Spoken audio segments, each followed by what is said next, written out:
एक बार अपनी मुख रचना को पवित्र करते हुए सारे मीठे और ऊंचे स्वर से बोलेंगे, बोलो जयकारा। बोल मेरे श्री गुरु महाराज की जय। श्री श्री 108 श्री प्रथम पातशाही जी श्री सद्गुरुदेव महाराज जी के वचन है।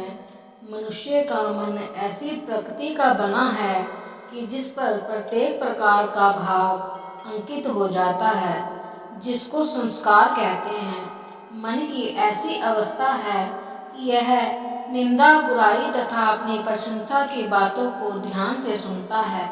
यही बातें विचार का रूप धारण कर लेती हैं और विचार ही संस्कार बनते हैं।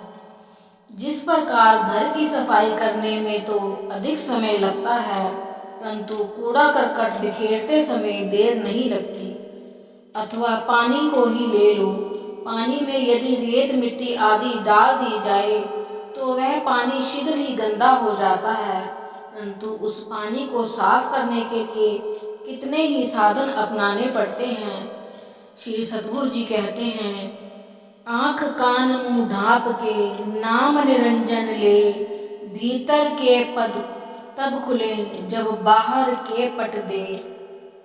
अर्थात ये आँखें, कान और मुँह तीनों प्रधान ज्ञानेंद्रियाँ हैं। इन तीनों से भले तथा बुरे विचार इंसान के अंदर प्रविष्ट होते हैं। आँखों को बंद करना सहज समाधि का संकेत है तथा कानों को बंद करना अनाहत ध्वनि एवं मुँह बंद करना अजपा जाप का संकेत है। अर्थात आँखों से किसी बुरी ओर ना देखो।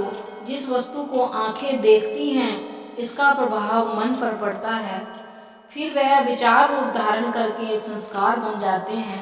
तभी तो संत महापुरुष फरमाते हैं कि हर समय इष्ट देव मालिक का ध्यान करो, ताकि अंतर मन में कोई और ना बस सके, जिससे कि सुरती एकाग्र रहकर निरंतर शब्द में लीन रहे।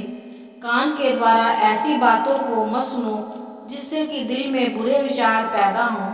यह श्रवण रस ऐसा है कि शीघ्र ही दूर से कोई निंदा, चुगली अथवा अपनी प्रशंसा की बात हो रही हो तो उसे सुन लेता है। पुनः वही विचार ही संस्कार बनते हैं। मुँह से ऐसी वाणी ना निकले जिससे कि पीछे पछताना पड़े। इसलिए संत महापुरुष उपदेश करते हैं कि मन को बुरे विचारों से बचाने के लिए सदा मालिक का भजन सुमिरन में चित्त लगाओ, अन्यथा इन मायावी संस्कारों का परिणाम अधिक कष्टदायक होगा।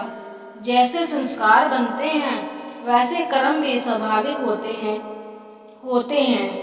अतः यदि लक्ष्य को पाना चाहते हो तो ऐसे विचार पैदा करो जिससे श्रेष्ठ कर्म हो और वही कर्म फिर संस्कार बन जाएं। संत महापुरुषों की पावन संगति से ही शुभ विचार मिलते हैं। शुभ विचारों से शुभ संस्कार बनते हैं। शुभ संस्कारों से मन शुद्ध होकर आत्म आनंद को प्राप्त करने में समर्थ होता है। अतः संत महापुरुषों की संगति ही मनुष्य के शुभ संस्कारों को बनाने के लिए अति आवश्यक है। बोलो जयकारा। बोल मेरे श्री गुरु महाराज की जय। बोलो सांचे दरबार